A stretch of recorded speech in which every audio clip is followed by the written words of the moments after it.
Hey world, how's it going? Yeah, it's us again, the people of Israel, a country so tiny that you can barely write our name on the globe.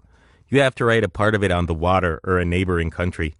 The only country the Jewish people have, where they are free to speak their language with no hesitation, to live their lives and prevent another Holocaust like the one they endured a bit more than 60 years ago. Remember that? Just making sure because your memory tends to be short. The country that from the moment it was established, a bit over 60 years ago, has contributed and dedicated its human capital, its technological capabilities, and its innovational spirit for the sake of the global population. So we have one small request from you. No, don't worry, dear world. We know you're busy with issues like global warming, the energy crisis, and the bad economy. We truly understand, and we won't take much of your time. And how to say this lightly, we don't demand much from you anyways, only to hear us out this time. In the next couple of days, the IDF will hopefully take on a powerful and painful military operation in a territory used by terrorists, don't forget that you call them that too, that are causing this atrocious act of aggression against innocent civilians. An operation that will hopefully restore the peace and the safety of millions of Israelis and put an end to the hundreds of rockets fired towards them.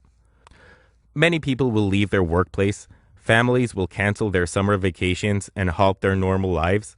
Their focus and drive will be set on retaliating against the scoundrels that can't differentiate between a tank or a garden or a school, against those who believe it is appropriate and justified to use their own children as human shields, against those who think that firing rockets on settled and densely populated areas is a legitimate protest.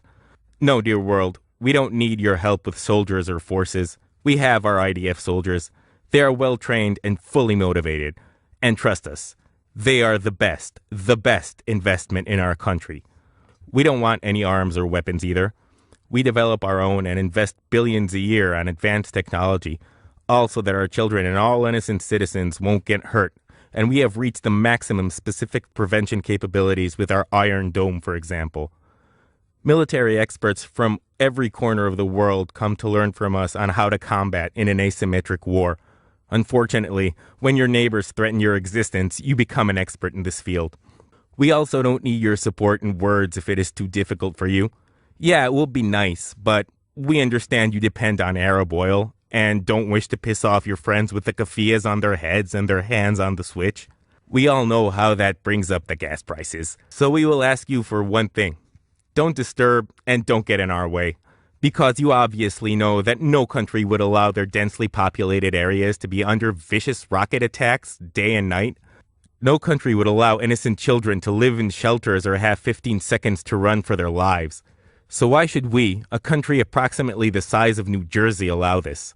No country would show this much restraint while their citizens of all ages become the target of a radical extremist religious terror organization that also won't acknowledge their right to exist. We have kept quiet and put up for this for too long, but the silence is deafening, as you should probably know, dear world, for you have kept your silence about the tragic mass murders in Syria, the violations of human rights in China, the suppressing of the minorities and the LGBT communities in Russia, and so on. But for some reason, when it comes to this specific tiny country that resides in parts between the murderous, restraintless terror and the advanced civilized West, suddenly you have a lot to say, absolutely loads to say. So just let us be. We don't need lessons in ethics and definitely don't need advice on how to protect our country. We don't need you to preach to us about restraints and compassion or how to negotiate with terrorists. So if you aren't willing to be helpful, like the many other times that you just sat aside and allowed them to massacre Jews just for being Jewish, at least don't stand in our way and let us do the job ourselves. Thank you, sincerely, the people of Israel.